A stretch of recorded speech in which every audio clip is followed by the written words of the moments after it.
You found your way into the Witewolf's den. It is April 6th, 2020, and it'll be our third full week of the stay-at-home order from our mayor and governor. Every day that passes, there's new information. Something that freaked everybody out about COVID-19 was how long it lived on certain surfaces. We were given our orders to stay at home so we wouldn't burden the healthcare system because there aren't enough ventilators for mass quantities of COVID-19 patients. We have the naysayers who continually go outside. They mock it. They gather and mock, cough at people. Why do people have to be such garbage? The dumbest people seem to have the loudest voice. They go on social media and they feel like they got this feeling that they know something is going on, when real life is just too boring to cope with, so people have to fill in the blanks and make it like this is some sort of movie plot. This is all 5G's fault. 5G has radiation that causes flu-like symptoms and gives people pneumonia. I'm not saying I believe it, but there's something going on. What? Some people are just going to church, like no social distancing at all, because they feel like they're protected or something. There was a choir group that decided not to listen in Oregon or something, and 45 of the 60 people tested positive for it. Isn't it better to just be safe than sorry? You know, the reason they keep extending the quarantine life is because people continue to live some sort of fantasy life. Because they're so complacent in this life, like they've never had any type of tragedy really happen to them. They feel like they're like the main character in some fucking movie, and they rarely face any real danger in life, or they're even too stupid to notice the danger, and they think nothing will ever happen to them. It's like Bird Box. Spoiler alert, in case somebody hasn't seen it. But if you haven't seen it by now, probably not going to anyway, so it doesn't matter. There's some of the people in that movie there's like a disease, and some people aren't affected as bad. And they try to like force people to see these demons, and then so that they can get killed. There are people out there like that. They're so selfish, and they're in denial, and that's the golden child of disease spreaders right there.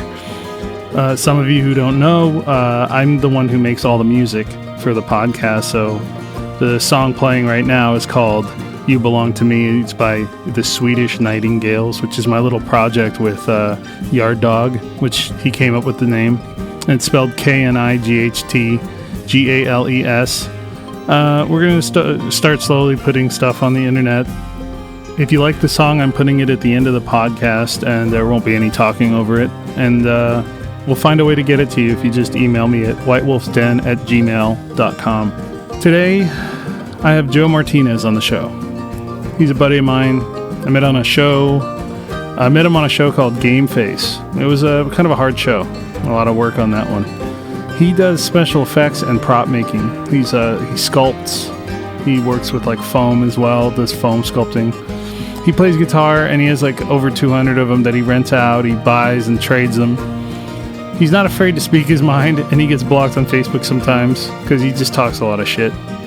He starts off a bit hot because we were having some technical difficulties with FaceTime, so there's no video for this one. So enjoy.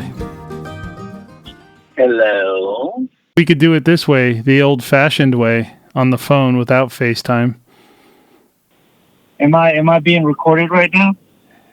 Under the law, LA Municipal Code number 69, I must inform you that you are being recorded right now on the Witewolf's Den podcast. Hello, Bobby. Hey, Mr. 5G, your phone is breaking up as we're talking, so I don't know how good this 5G thing is. I think it's a bunch of bullshit, to be quite honest. I think they went too fast, they didn't test it, and they're a bunch of fucking morons. And we're paying high dollar for a bunch of fucked up shit.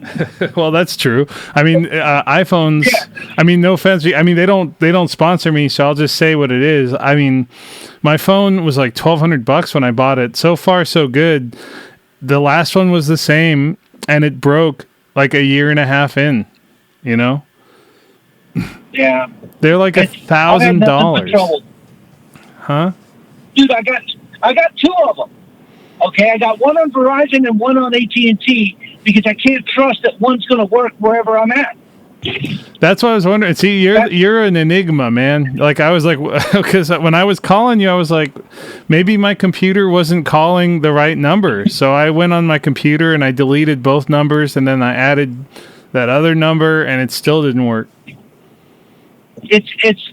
I think they rolled this thing out like the back of their ass. They didn't see it. They didn't wipe it straight. They don't know a damn thing. So did you? Do you think? How do you feel about people saying that that the coronavirus is actually 5G related? I don't know. I think these people got too much fucking time on their hands, man. Well, to sit there and to overlay a map on top of another map and go, look, the 5G rollout looks like this. The corona outbreak looks like this. Well, no shit, Sherlock. They went with the most populated areas. So, deductive reasoning would dictate that all the most populated areas would also be the most populated areas that are going to get the 5G first. Yes. So to re-rail this back to like a show or something. The reason why everybody's so heated right now is because we've been trying for literally the last half hour to have some sort of FaceTime chat that just wouldn't connect, and it worked last time, and it just all of a sudden it's not working. Of course, when everything matters. So now it might have you might have hit your bandwidth, and they just said, "Hey, we're gonna shut him off." We just started. This podcast is too much. No. Well, it's not going live. I mean, so it doesn't really take really bandwidth. There is no bandwidth because it's all being recorded through my computer, and then I put it live later. So right. Yeah, no, and I mean, whatever, dude. But anyway, so we're talking to Joe Martinez. Why don't you tell everybody a little bit about yourself? I'm a ghost. Oh, everybody's a comedian. I know. You know what? I am a prop maker, prop shop, special effects guy. I work in the entertainment business. I love my job. I love my friends. I live in Burbank, and I make the magic happen that you watch on TV. Yeah, right. And so, how did you get started in this business? You don't have to, I mean, yeah. What, how long have you been doing this? I've been doing this for the better half of 20 some odd years. How did you get hooked into this? I basically Forrest Gumped my way into this. Explain. I was an artist and a journalism major. Okay, and I came out here on a whim with a guitar and an amplifier and a pair of spandex, thinking I was going to be a rock and roll star. And I get out here, and I got 4 job offers, and I ended up starting work as a designer and an art director. Oh, nice. And so then, non-union, I assume. Yeah. I mean, I worked at a union shop, but you know how. The wiggle is always the wiggle. But I was there, and I'm an art director at a company, and this effects guy walks in, and he's got this giant Altoid box, and he's like, "Hey, man, I need to make this look like an Altoid tin." And I'm like, "Yeah, just leave it there. I'll take care of it." And I looked at the graphics, and I did some graphics and airbrushed it, and I said, "Yeah." I called him a day and a half, 2 days later, and I said, "Hey, man, it's ready." And he came over and looked at it and was just loving it. And he said, "Hey, man, you want to come see the shop?" And I said, "Sure." And I went and looked at the shop, and he offered me a job. Nice. So, he said, "You want to do effects?" And I'm like, "Oh, I don't know." He said, "Man, we could use you, someone like you." And so I looked at it, and I had a great job making good money. Then my boss annoyed me, and he was a lying scumbag, as most of them are. And next thing you know, I called him up, and just a weird coincidence, he asked me to do something, and I said, "Yeah." Next thing you know, I'm working at the effects shop. Nice. So, what was your first big job?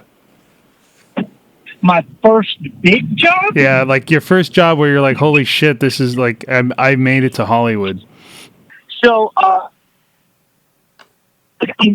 basically, you're sitting there with a bunch of friends and you're watching the Super Bowl, and you see the beginning of it because, you know, every one of us knows our work. And then all of a sudden, right before, you just kind of look at it and go, everyone's tripping out and they're laughing and giggling. And then all of a sudden you kind of have that moment where you matter. You did something that matters. That's worldwide, globally, they see your work. And that's when it kind of hits you. That's when you know that you arrived in Hollywood, you know? Yeah. The very first job I did, I mean, I don't know if I'll save this story for... I'm going to interview the person who actually got me into this business. I'll probably do that tomorrow or something. But the very first job I did was a TD Ameritrade. I don't think they're even called that anymore. They like changed their name because the financial companies, they always merge. But Sam Waterston was the talent, and it was like a 21-day job. And holy shit! And it was like we worked Monday through Saturday. It was like 16-hour days. I was in the office, and I was also like picking up props. I was also coordinating, calling all the prop houses, and I even was on set, and that was kind of interesting to me. So it was a pretty hard job, and And then, like, there was a lead man on the job, and he brought me in to, like, every other job that he was doing. So, like, it just never stopped. So he was a lead man who actually was also an art director, prop master. You know, this town is crazy when you think about it because look, I love Hollywood. I'm one of the guys that I looked at the odds, went, fuck, I can't do it, you know? And then I come out here and, you know, I've Forrest Gump tripped, fumbled, stood up in the mud and turned around and they washed me off and I'm on camera. And next thing you know, you're like, dude, this place is great. It's amazing. What we work on Monday shows up next week on TV, and then people buy the products and people look at stuff and go, wow. And the more you do, the more you enjoy it. Yeah. You get hooked.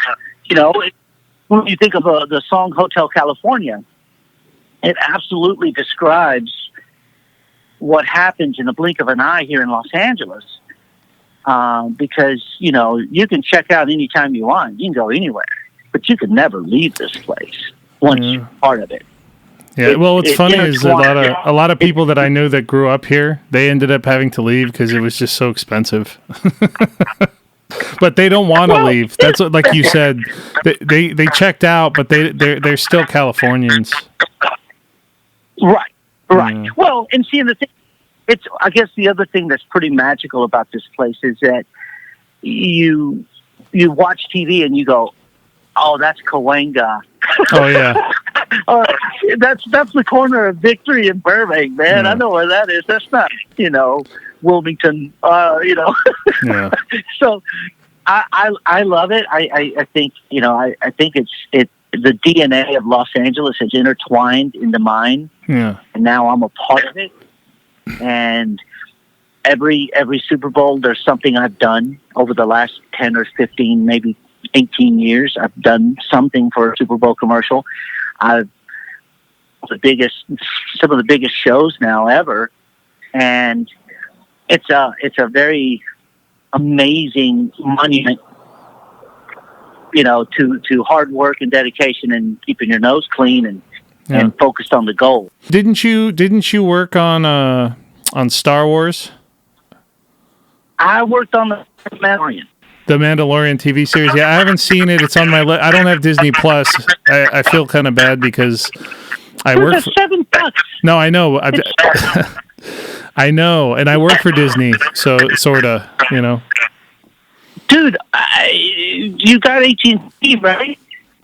No, I don't have AT&T. I have T-Mobile. You're going to say that's probably why we couldn't connect on FaceTime. No, I'm not going to say that. You already said it. Say it again. Yeah. But anyways, so what did you make on The Mandalorian? How did it come to No, that? no. What did you? Like when you turn on the TV and you said you saw your stuff? Like what did you do on the Mandalorian? I was the prop shop. There was only 3 of us in the prop shop, and I was the armorer. I did the work on the weapons, the blasters. Oh, nice. So you said they were plaster? The blasters, the guns, blasters. the weapons. Oh, so how were they? If you don't mind, I don't know if it's a trade secret, but how did you make them? Well, they gave me real guns, and then I rendered them safe, and then from there we cut barrels off and did cool movie stuff to it, and turned them into blasters or weapons. That's pretty cool. So yeah, they were actually functional firearms, and then you actually turned them not into firearms. Right. Many of them were. Yeah, they wanted real heavy functional, Yeah, I've seen a lot of the pictures of the show, and it looks really cool. Oh, I lost you. What? I said I seen a lot of pictures like from the like still photos of the show, and it looks pretty amazing. It was an honor to work on it. It was. Are you big a Star Wars fan? Oh yeah. Oh, more than Star Trek. Oh yeah, Star Trek is Star boring. Star Wars is a lot. It's kind of like the Knights of the Round Table, King Arthur, but in space. So there's chivalry. You're kind of a foam specialist, right? That's just one of my tools. That's one of the things that I do is being a sculptor. I'm also a 755 sculptor. Oh, so 755 is the IATSE union? It's not IATSE. It's actually it's an older union, but it's basically 755 plasters and plasters. But I'm a union sculptor. Nice. And I'm also 44 prop shop. Well, yeah, so. I do know that. I saw you at the meeting. Yeah, I'm always at the meetings. Yeah, you know what's super funny is every time that they have meetings, I'm working on like a commercial or something, and I feel like a lot of these production companies do things during the meeting so that people don't go and do quorums. That's an interesting take on it, and I would say, to be quite honest, force the union to go fuck off. I'm going to the meeting, and then go fuck themselves because we need you there. I know. I always try to go because I'd love to actually make the quorum actually happen. It just never happens. I get to go to the special effects meetings, the smaller craft meetings that we have, and special effects always has a quorum. And I see the power of the quorum in the special effects craft because if someone says there's a problem and they start looking at the problem, once we identify the problem, everyone chips in for the solution, and then they write the solution, and everyone follows it, and everyone obeys it, and everyone's a part of it. It matters. And I think, set dressers, forgive me if I say this, are lost in moving stuff around, and prop masters are lost in making deals with prop shops or prop rentals versus looking at it from a union standpoint. There's a lot of commercial guys that are 44 that have never been to a meeting. They don't care. They jump crafts. They do work outside of their discipline, and that's a problem. A prop master should not operate a fog machine or an atmosphere. They should not operate fans. That's not their job. They're taking away a job from another craft. But believe me, if a special effects guy was to go over there and start doing props and propping a show, every prop master would come out of the woodwork screaming and hollering, "That's not your job." I actually got offered a prop master job where I'd basically just be handing cream to some supermodel, and then I got a call saying, "Oh yeah, we ran you, and you're not a prop master." And I was like, "Oh, okay." I mean, I told them, and they said it would be fine. I didn't know it matters. But see that in the commercial world, they run it how they see fit, and if they don't get caught, they don't care. It's almost like all the gazelles running by the lion. The lion can only catch one. Yeah. I just didn't know it was a union job because somebody asked me if I wanted a prop, and I said I'm not a prop master, and they said it didn't matter, and I said, oh, okay, so it must not be union, because I don't try to step over any lines. I will say in the commercial world though, they seem to not give a fuck about special effects for sure. Like they'll let anybody, they'll let a PA run a smoker. Right. And until someone gets hurt or until something goes drastically wrong, they're gonna get away with it because there's just too many commercial stuff that skirts the line of truth.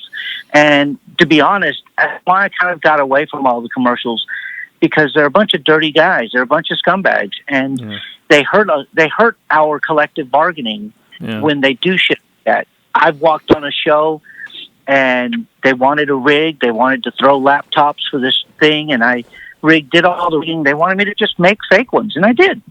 And then all of a sudden I get on set for the rigging, and there's fog machines there, and there's winds, and I just look down. I go, someone said, hey, man, all the wind and smokers are here. You know, what do you want? And I go, what the fuck are they doing here? And I walk over, and then the UPM and the producer and all the different guys, I go, what the fuck is this? And nobody would stand up to it. And I just looked over and said right off the bat, this is a fucking violation, man. And they walked over, Joe, let's go over here and talk for a second. I go, dude, I have no problem dropping a dime and grieving your ass right fucking now. This is bullshit. And then, of course, the prop master's like, hey, let's just talk about this. What the fuck? What are you going to do if no one does anything? You know, that's the problem, because they can skirt by. And until our union really jumps their shit and starts fining these people, it's not going to change. Yeah, that's true. Yeah, there's a lot of people that I feel like the reason why commercial people are afraid is because they make like decent money. They make a little more money than TV or movies, and they're afraid that they're going to lose, a lot of work from it. But then at the same time, then they're also getting killed. Like they work like 3 times as hard, Well, they're getting peeled, okay? Yeah. They're getting peeled. But I had this conversation with another, he was a set dresser who was doing props as a prop master, so he was building this kit. And I'm there running a construction crew building the set. And so I had my 4 guys. Now, all of my guys were special effects. Everyone on my team was special effects. I had one hall call because I just needed another body. And all of a sudden, one of my guys goes, Joe, what's that guy doing with a smoke machine? Well, he had a backpack rigged up as a smoker and all kinds of crazy jetpack looking thing. And I look over and I'm like, what the hell's that? Then they got atmosphere over in the corner and someone just turned it on and walked away. Yeah, right. all these things are going on. And I kind of made a phone call. And I called Paul. And I gave them the information. They came over. All of us,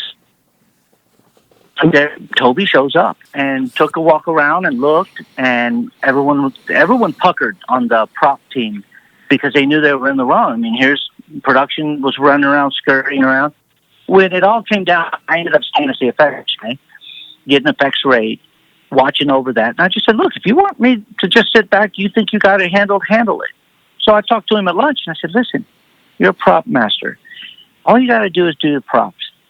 They're paying you an extra $100 to do effects. So you go on, you rent the stuff, and you bring it here, and you set it all up. Do you realize that you're doing your job plus another job for free?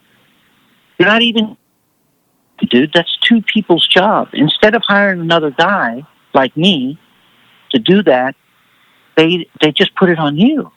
And think of the liability. What if something went wrong? You're not an effects guy. You have no idea how these things work. You want to light candles?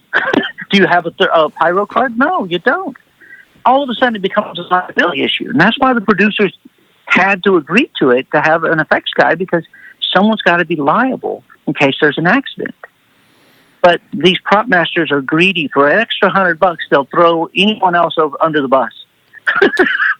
So if you think about it like that, they're doing 2 people's worth of work for an extra $100. So let's talk about this. You are a sculptor. You were an art director. So what made you do effects? How did you get involved in that, and how did you get in the union for that?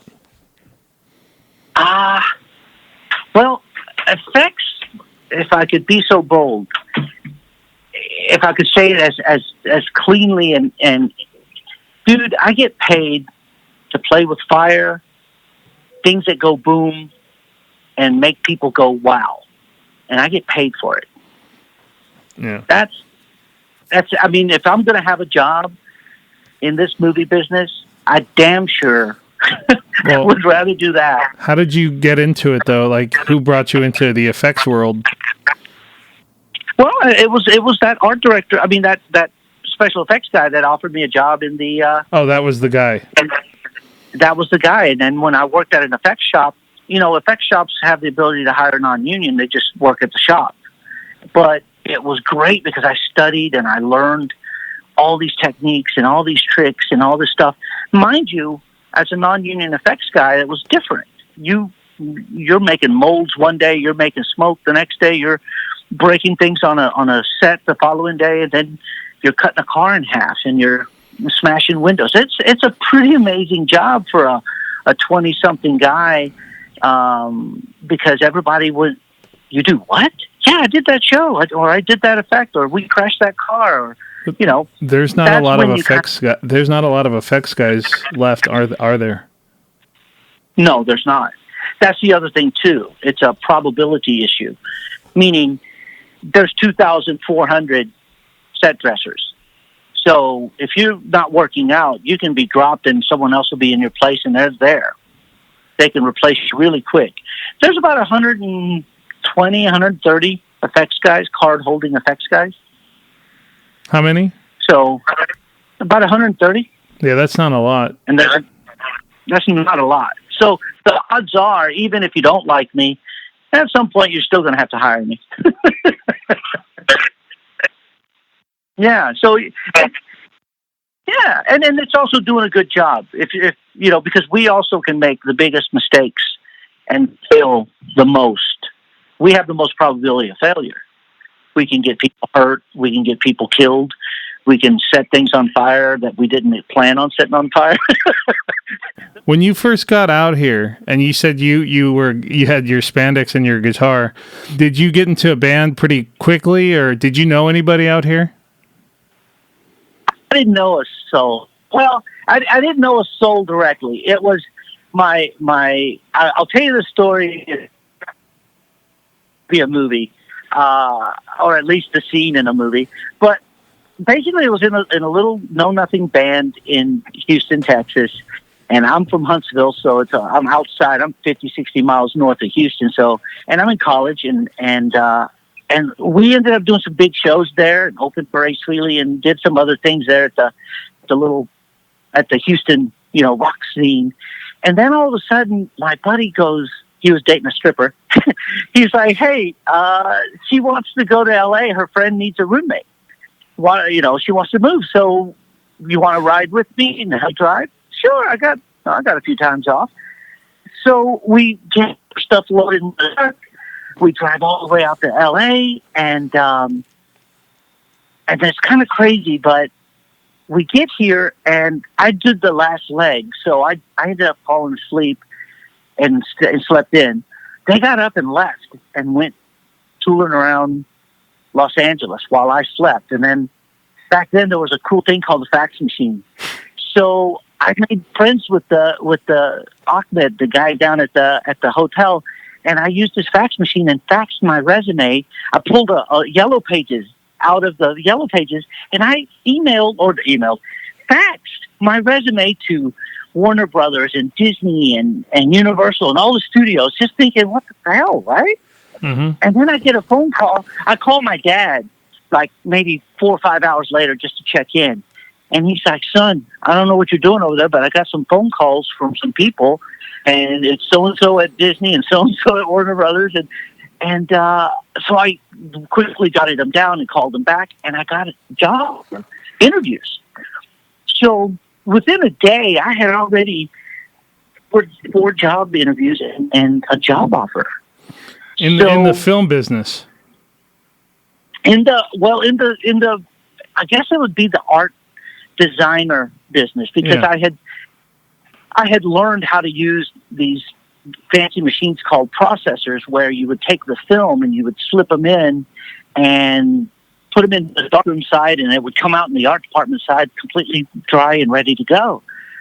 So when I get here, I happen to know some of the new latest state-of-the-art equipment out there. So it was kind of like they walked in, looked around, and they walked back in, and they came back out and went, "Are you Joe?" And I'm like, "Yes, sir." And they're like, "Gee, I expected someone older." And you were living with the stripper at this time? No, no. This was literally the first week. I got a cab, and the cabbie took me to the interviews. But we dropped her shit off, and she was going to live with this one girl. And I just went, dude, we got to come back. I had a job offer. And at the time, I mean, the money was insane compared to what I was making back home. So we packed up the truck, gassed up, and we drove back. We dropped off some of our stuff, and we came back to Texas, and I basically shut down Texas and said, in 10 days, I got a job. Nice. So, yeah, when I got home, I was like, he's like, how'd it go? And I went, man, I got to move to L.A. And he's like, are you out of your damn mind? And I was like, no, I got a letter of intent and a job offer. And he looked at it, and his old cowboy ways were like, well, boy, I guess we got to get you packed and ready for Los Angeles. This is great money. Wow, yeah. So I left 9 days later. I left for L.A. and you know, never looked back. That's awesome, dude. Yeah, and I'll throw this one weird thing. My address in Huntsville was 1600 Sycamore. Yeah. The very next morning that we got to that place was on the corner of 1600 Sycamore, Hollywood. So that's kind of how weird. I thought it was a sign that my whole time growing up, it was 1600 Sycamore. And then I get to Los Angeles, and the very first apartment is on the corner of 1600 Sycamore. So it's kind of weird. Yeah, it's really weird, man. So, when you started working doing that art design or art director thing, did you were you doing music on the side? My band basically gave up and left. They couldn't find a job. They couldn't figure it out, and they left. So I was left here a week after I arrived. You know, and then I ended up staying with the girl that the stripper was going to live with. I stayed with her for the first, 6 months. When you were out here playing music, you said you did not have a band? No, not when I officially, once, because I came out here with a band, but they left me here. So then I was a kind of a hired gun. I would just work things out and go audition and talk to folks. And I met a lot of people. Everyone was trying to be something. It was a different time zone mentally and emotionally, because music was a big thing. Going to the Sunset Strip and seeing everyone with their, everyone wanted to look nice. They got their hair done. They got, some of them went a little wild and some of them went a little cool. And, people would perform, and they would flyer the Strip and get people to go up to the shows and rock stars and hot babes. Yeah, I used to go out to Hollywood a lot. I was just telling, I used to play shows, and I was telling my buddy Mario, he actually came on the show once, and I was telling him how I played at the Coconut Teaser, the Dragonfly. I played at a whole bunch of places when I was in school, like in junior high. Did you ever play at the Coconut Teaser? Oh yeah, I played Teaser. I played Gazzari's. My dad played Gazzari's. Played all the ones. Yeah, it was such a different time frame. The respect factor for the people then was different. Yeah. You know, you kind of, if you were a dick, then they would think you were a dick, whether you were good or not. You were a dick. But if you were cool, they kind of rooted for you. Everybody kind of rooted for each other. And then there was the one-upmanship, where everyone wanted to be the next gunslinger. Yeah. You know? So that kind of ruined a little bit because it wasn't about the music anymore. It was more about being a show-off and being a gunslinger. But then, you know, I always said way back when, look, man, some of the greatest songs were never written by the greatest guitar players. They were written by marginal guitar players. They just wrote a great song. The only people that gave a shit about solos were people that played solos. So it's true. Music is a dynamic. You know, I enjoyed the scene.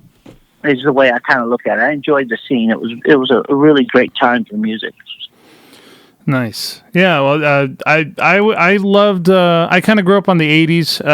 Although my dad sprinkled in like Led Zeppelin and a bunch of other stuff, but I ended up becoming kind of a product of the '90s because when Kurt Cobain died, my buddy he started bringing a guitar to school, and so I was like, I want to play guitar. I like what happens when he plays. So I'm kind of more of a '90s fella, but when I was in high school, for some reason, I got into Yngwie Malmsteen, and I kind of hit the '80s metal scene hard when I was like 14. Well, he's an exceptional.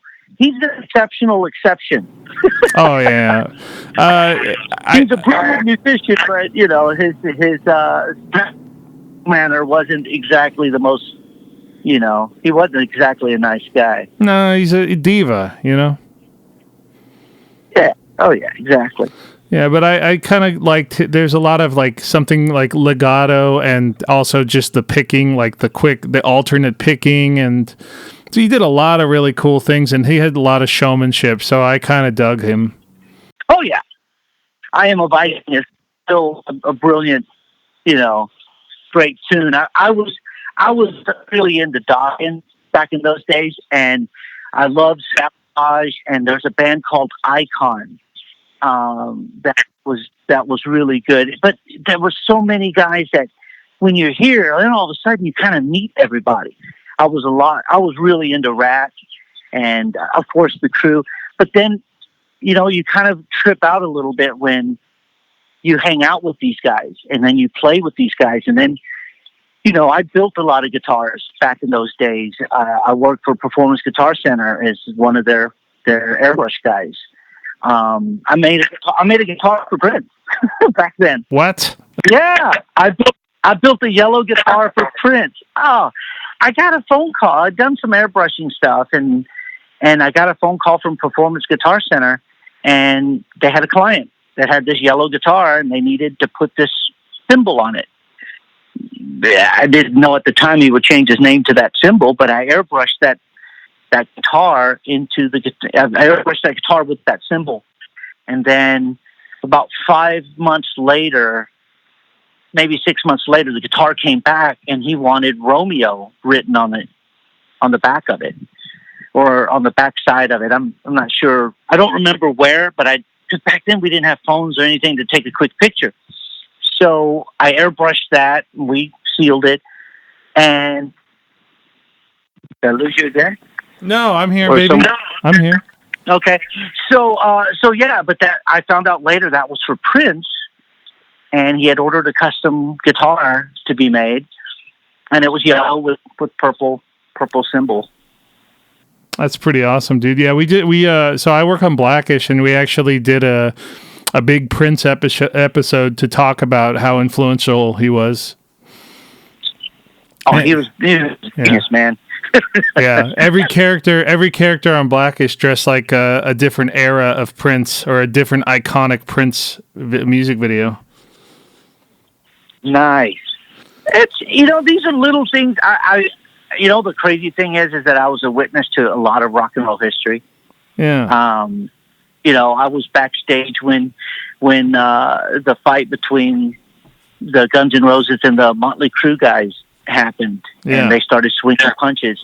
I was right there. I literally 2 feet, 3 feet away. I've been to some of their houses. I've partied with some of these people. Whose fault was it? Whose fault was it? Yeah, who started it? I don't know who started it, but you got to remember back then you talk shit, and everybody always talked shit. Everyone would call each other names, and sometimes it was taken well, and other times it was taken not so well. Yeah, because you'd see someone go, "What's up, dude? What's up?" Now it's "What's up, dude?" Back then it was like you'd call each other names. Yeah, I don't know if it's socially correct to even say it now, but you would call each other names. Hey, fuckface, what's up? Oh, you could say that. Up? Yeah, and they would call it. You remember that was how the culture was. Everyone would just call each other names, and then you give them a hug or a bro bump or something, just kind of "What's up?" And then no big deal. But sometimes if you're talking to the wrong girl at the right time for the wrong reason, yeah, people are going to get sore. Whether you were dating her or not, whether you fucked her in the past or not, whether it doesn't matter. If you talk to her, someone's going to get all jelly and sore and pissed off and angry, and shit's going to go down. You put enough beers in the mix. How did you when the 90s grunge era came over? I know there's a lot of guys in the 80s that they just didn't really care for it, or they didn't really like it because they said it was kind of whiny. How did you take it when grunge kind of exploded? Well, this comes back to being a witness to history. I saw the first Nirvana show here in Los Angeles at Ricky Rapo's cat house, and it was terrible. They were a bunch of smelly, drugged out, stupid fucking jerk-offs that showed up from Seattle and played a show. And everyone's like, dude, they fucking smell. They don't need to shower in the past 3 days. They all stink. And we're like, a bunch of pretty boys they look like shit. It was just terrible. And then to come to find out, well, it means part of their drug culture. And drug addict, drug users that, are suicidal. So what do you expect? Yeah, did we like it? Fuck no. It was a bunch of garbage. 3 chords in a sad story, On a side note, how has coronavirus affected you? Oh, completely shut down. Yeah, what were you on? I was on 3 different shows, but it was more of I had just got through doing some stunt work on a show called Old Man. I built some stunt breakaway props, and then I worked on another show with Trolls, and I can't say anything more about that. Yeah, of course. But, I had basically booked 2 or 3 different show worth of work. I was also on Danger Force, the new Henry Danger spinoff. Yeah, who's the star? Who's the star of that show? I have no idea. I mean, I know his face, I know his name, but I don't. Bad Joe. No, yeah. I was supposed to go to Japan on the 27th, and then I was in talks with Jackass 4 about being their head art guy. Oh, nice. But then that went away, so. Of course. Dude, I got the email within 1 day. Literally, we're going to push. We'll let you know as soon as we know. And I'm like, here's designs, drawings, sketches, bids, the whole 9 yards. And now there's a push. So was that the day that you knew that this shit was getting real? It was what? Getting serious? When did you have like the sudden realization, like, holy fuck, this thing's pretty insane? March 7th.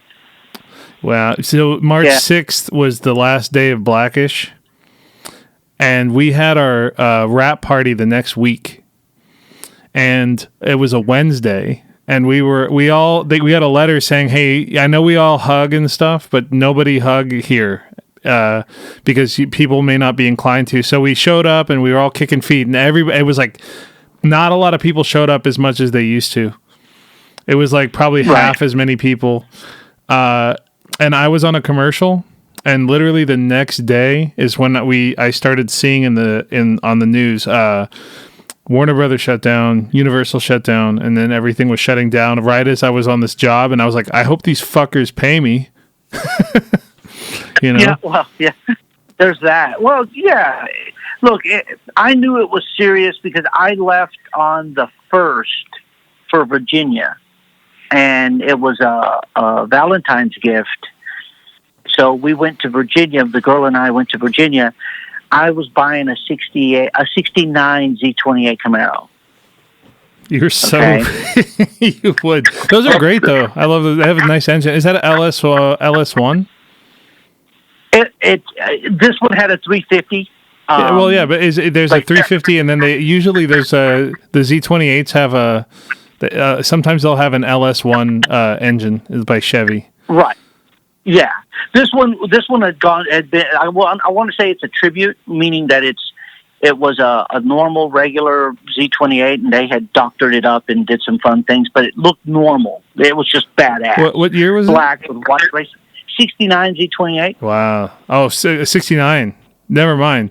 The 69s. Right? The LS1s are a modern engine. Yeah. That's really cool. What color was it? Black with white racing stripes. Oh, nice. I'll send you a picture. It was insane. So I went to Virginia to take a look at the car. Oh, man.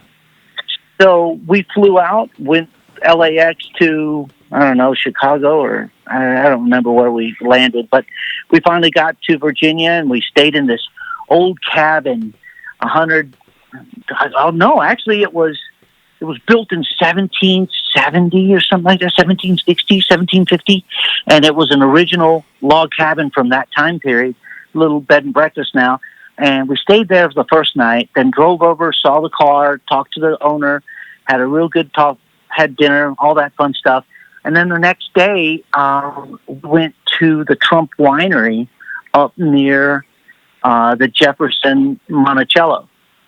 There in Virginia. So it was like this crazy fun little trip, and it was 4 or 5 days of really, everything was cool, but everyone was kind of tripping out about the corona.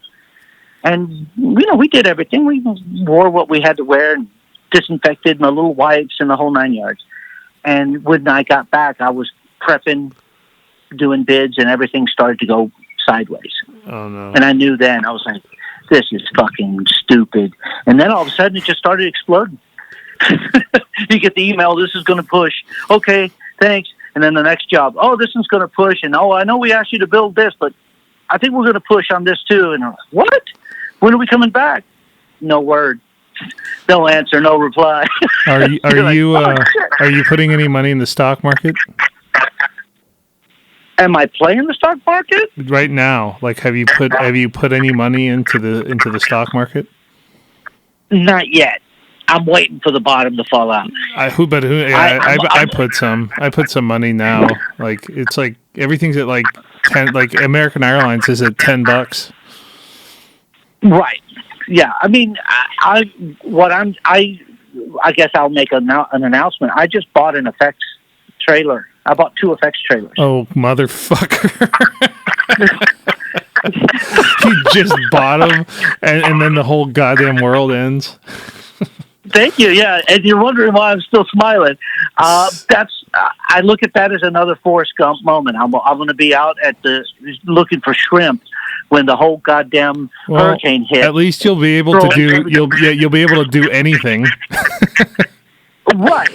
For anybody, but no, I bought a trailer, a full effects package, and I bought a complete rain package, so I can, I threw a lot of money down on a trailer and all the equipment and everything, smokers, the foggers, the blood hits, the blood pack, everything. You were ready for that because you were about to be really busy.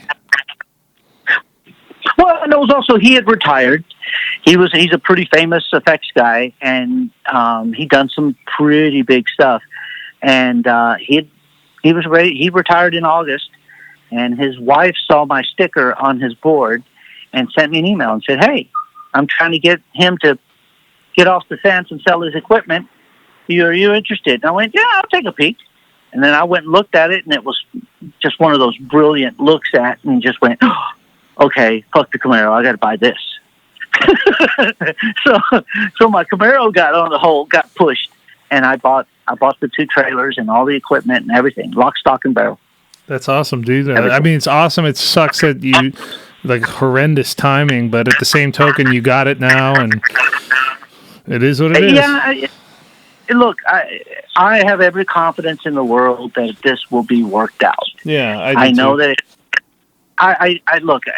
Trump's a dingbat and pretty much sticks his foot in his mouth. But you know what? He's got a lot of good, competent people around, and even though people hate on him so much that they can't see the common sense of this, and that is every single country got sidewindered by this corona thing. Okay, everyone. There's no right can do when you found out.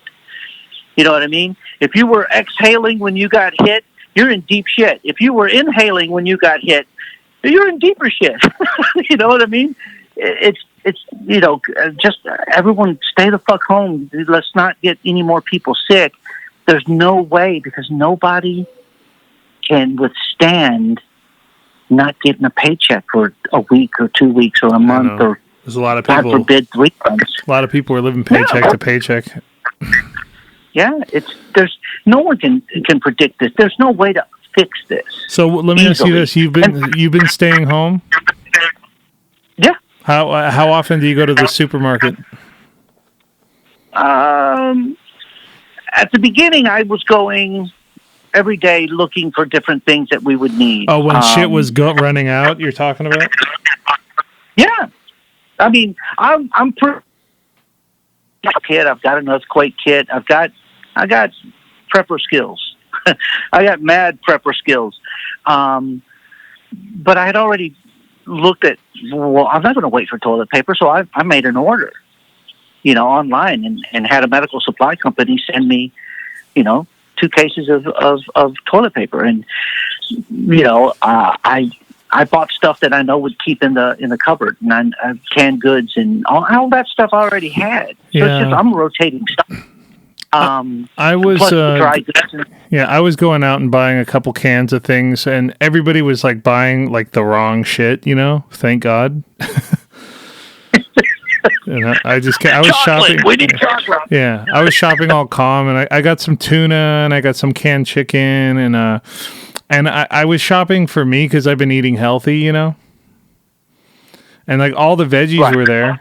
Everything was there. The only thing that wasn't there was chicken, like from the shelf, and then there was no paper, like the toilet paper, napkins.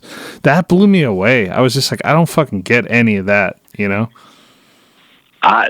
Look, man, you're absolutely right. I don't get it either, but I do know this, and I guess from this perspective, right now, the girl and I don't come out for no reason. The only thing I have to do is check my P.O. box, but I take all the precautions. But what I have noticed is that when we cook a meal, whether it's, a chicken or a steak or this or that, we make everything out of it. Oh, yeah. And the next day leftovers, that evening we do leftovers. There's not a single bit of waste in what we're doing, how we're doing it. Yeah, we do the same thing. We've been doing cooking all the meat because my buddy gave me a bunch of fish from some fishing trip.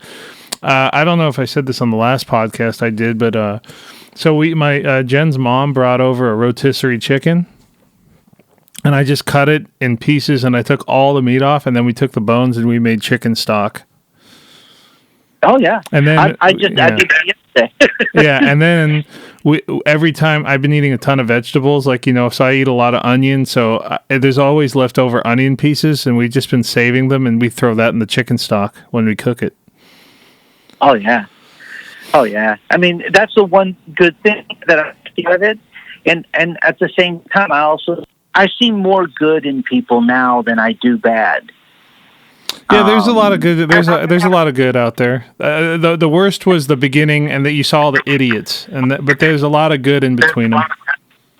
Yeah, and the only thing that I see now that's really unattractive and really disgusting is all the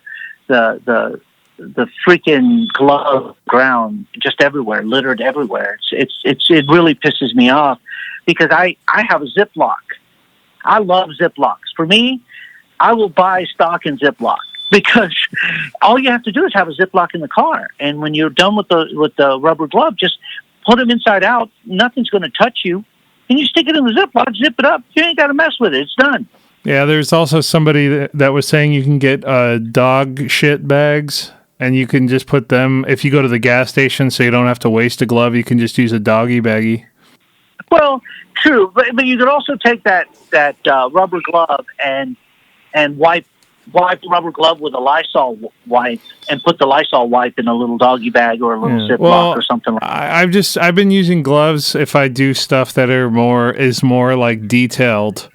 But if I do something kind of simple, I try not to waste them, because I have like 200 nitrile gloves that I got at Home Depot. Yeah, well, they're running out. I mean, she's a hairdresser, so she uses gloves a lot. So she had stock. Right now, the city shut her down. Obviously, she got the letter and said, "Don't open, stay closed," because of the close contact with people. So what she's been doing is making hairdresser kits. So because everyone's got different color, and let's just be honest, some of these ladies have to have their color every 3 weeks, or they start showing the skunk stripes. You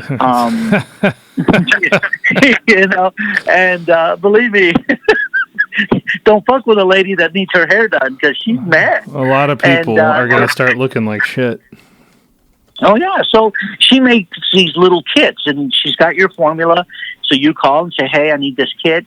And she'll make a little touch-up kit so you can do your roots, and give you a brush, a pair of gloves. She'll offer to be there on FaceTime or be there on the phone and walk them through the mixing and the applying of it.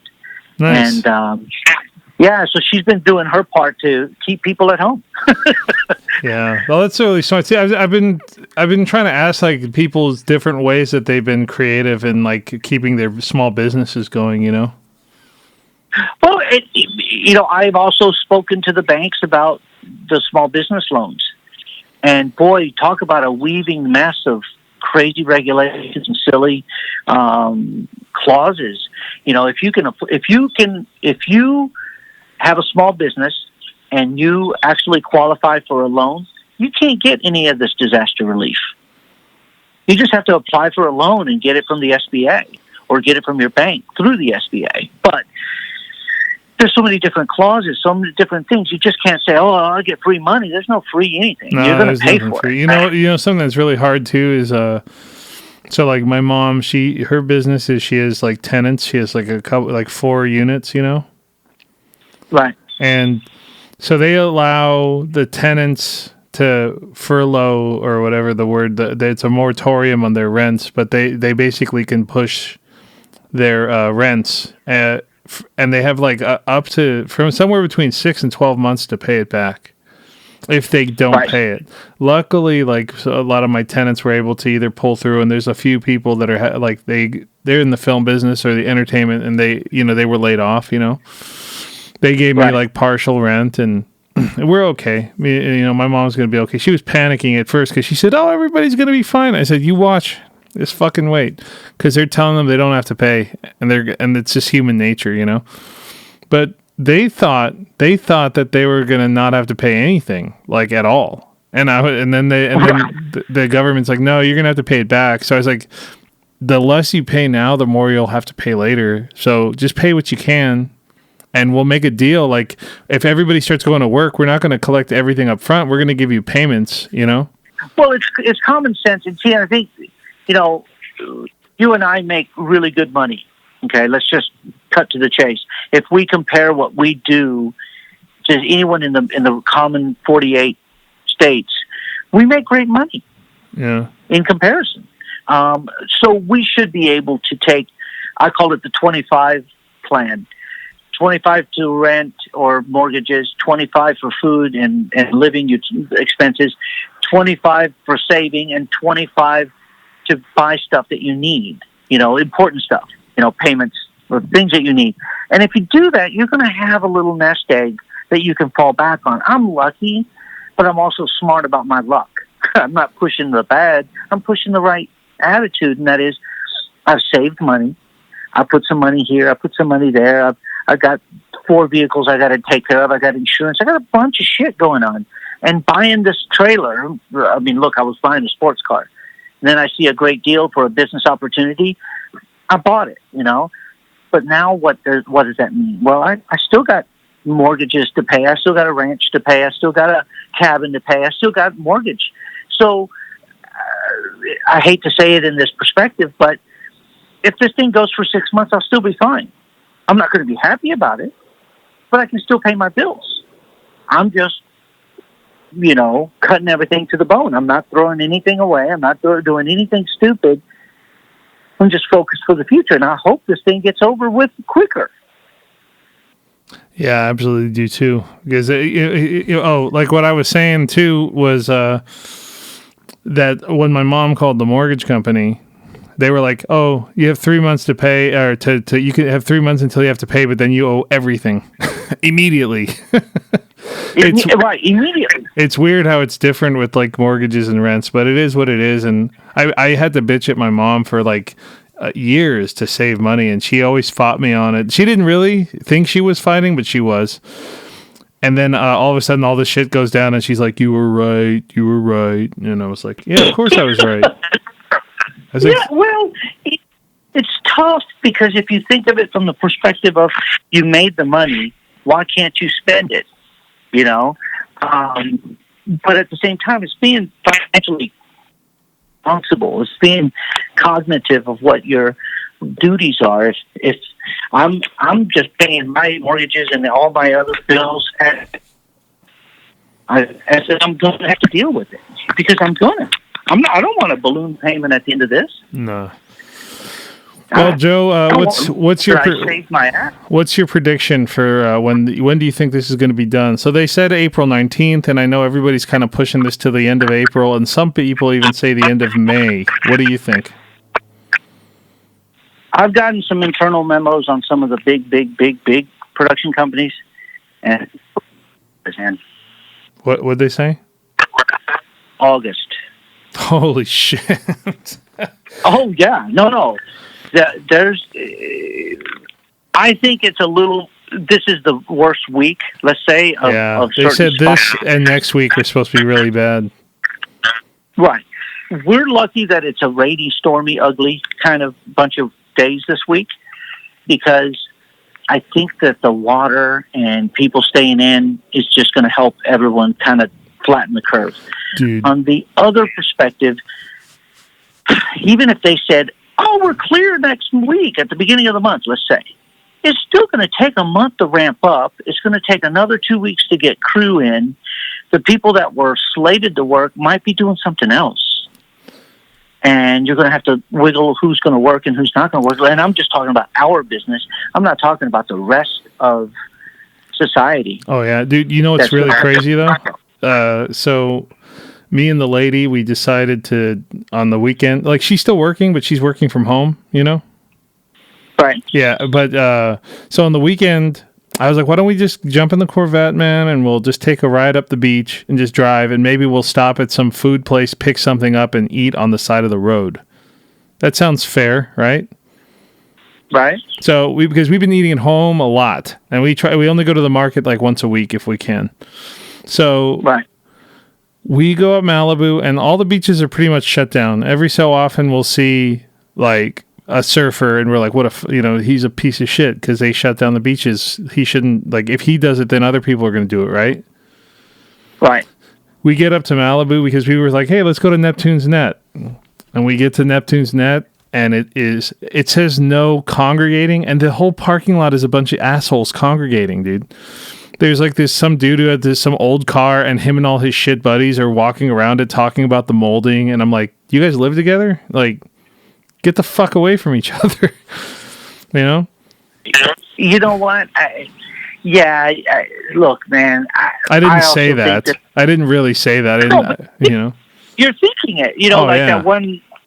That one surfer that got chased down by the shore patrol and got arrested. Well, are you talking about the $1,000 one? That guy?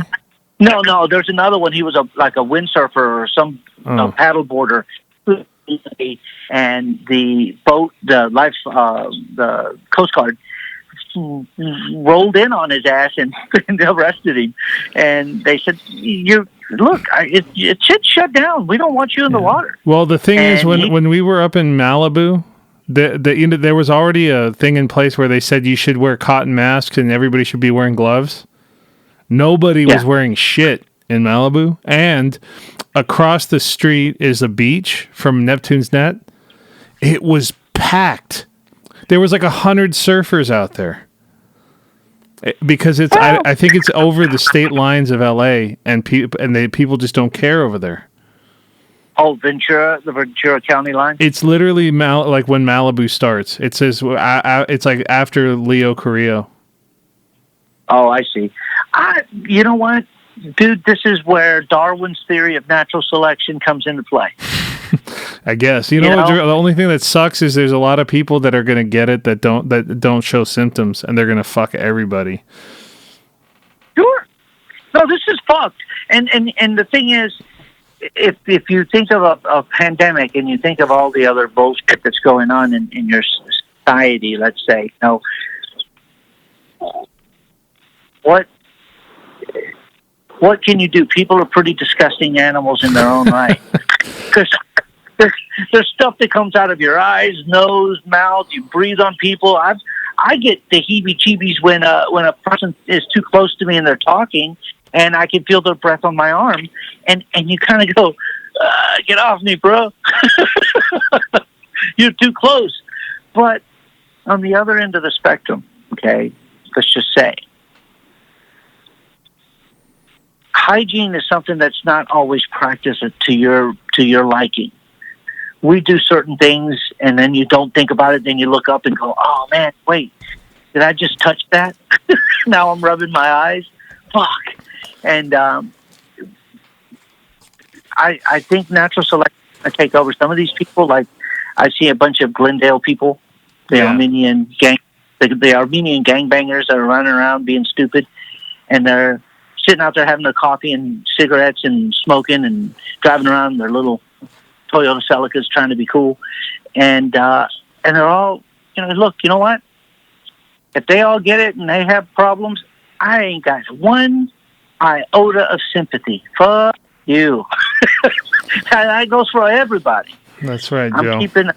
I'm keeping my family as safe as can be. I hope all of my friends and my close ones are as protected as possible. If you call me and say, "Hey man, I'm out of toilet paper, I'll pull out of my stash and give you some." Thank you, bro. If you say, I'm short on some food, man, and I can't go to the store, I'm not feeling well, stay right there. I'll be there in a minute, and I'll drop off some food at your door, and you come pick it up when I walk off, But that's all we can do. And if everyone practices that little bit of kindness, that little bit of common sense, and kind of go, you know what, maybe they're full of shit, maybe they're taking it to the extreme, but I'm not going to take any chances. And no one's going to say they got sick because of me.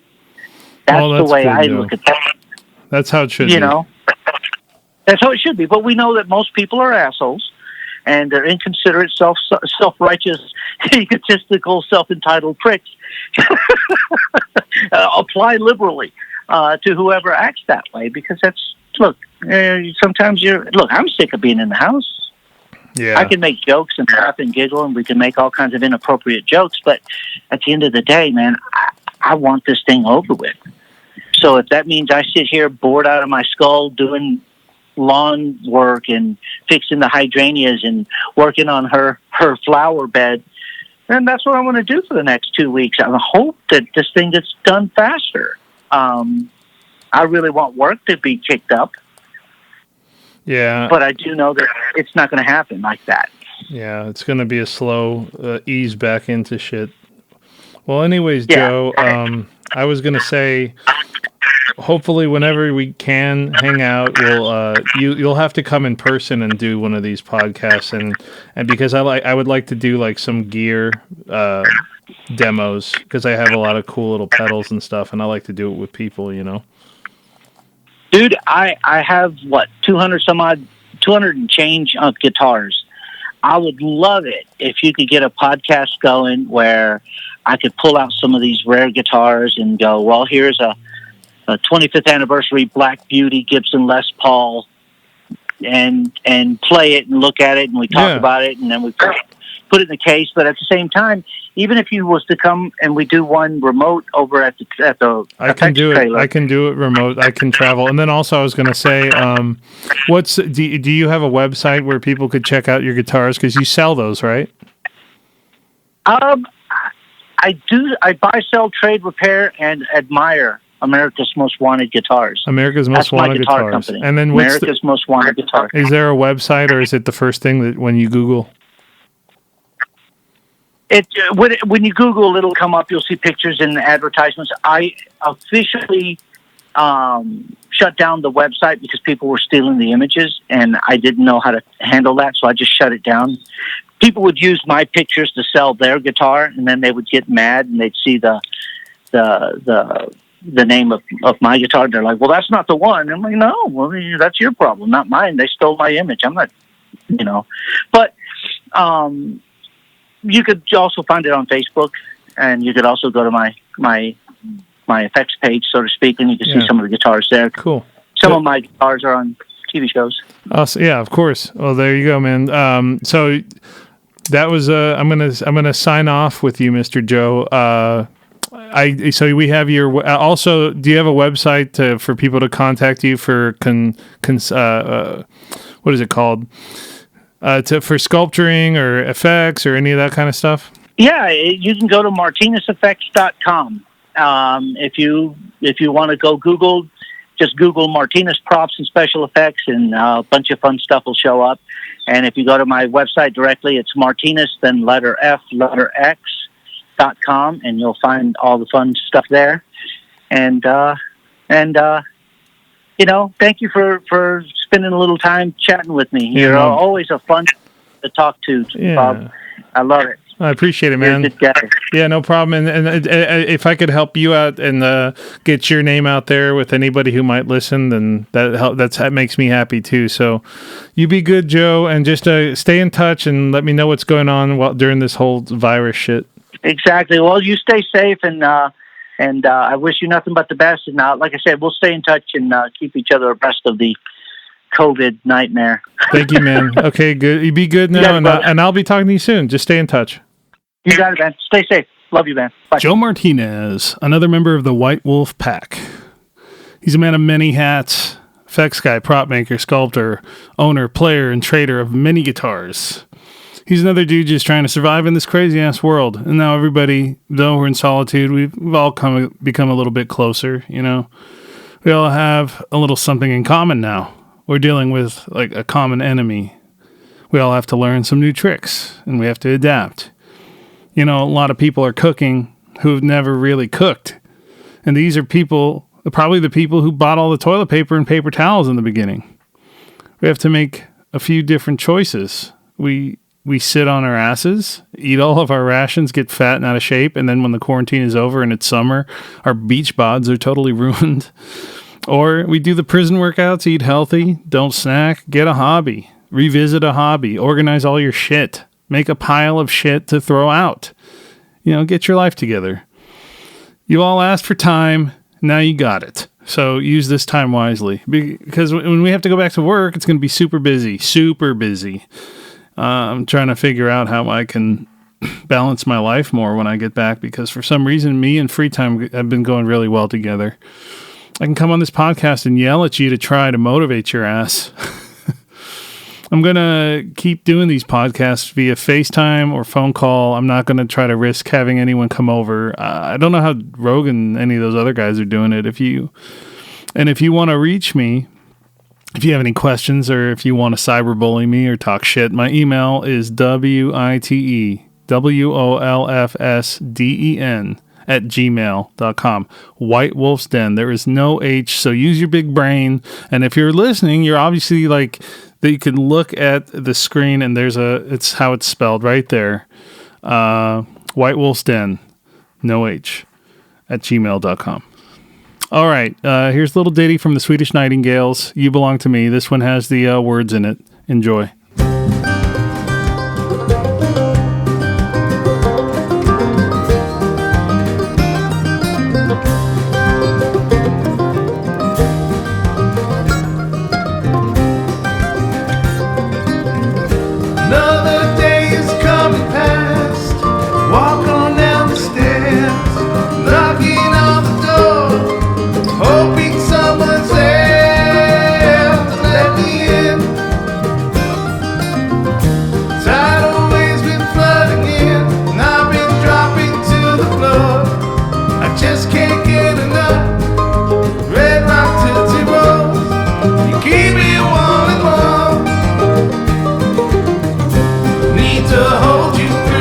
night and day. Sleep a bubble pill and trouble fades away. No way to know where it goes from here. Got me straight line to the moon. Just float around, I'm for the sound, I want it now. That connection once again. Journey never ends. Water in the sea. You belong to me.